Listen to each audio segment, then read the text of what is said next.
अच्छा गाइस, ये देखें, ये आज मैं बना रहा हूँ आलू अंडे शोरबे वाले। तो उसमें मैं इसका ब्लेंडर का इस्तेमाल करूँगा और आगे भी जो रेसिपियाँ मेरी आने वाली हैं उनमें भी इंशाल्लाह ताला मैं ये इस्तेमाल करूँगा। तो ये काफ़ी मेरे पास पहले था, लेकिन वो उसके जो ना वो नीचे से जो इसका होता है ना, ये वाला इधर से मैं आपको दिखाता हूँ, ये वाला जो ना इसका ये टूट गया था, तो बड़ी मुश्किल आ रही थी, तो इसलिए ये वाला अभी ने अपग्रेड किया है।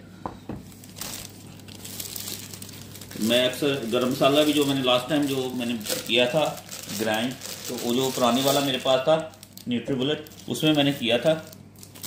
तो अब ये जो आज मैं इस्तेमाल करूँगा फर्स्ट टाइम इसको नई रेसिपी में। तो चलो गाइस, मैं मिलता हूँ आपसे नेक्स्ट वीडियो में।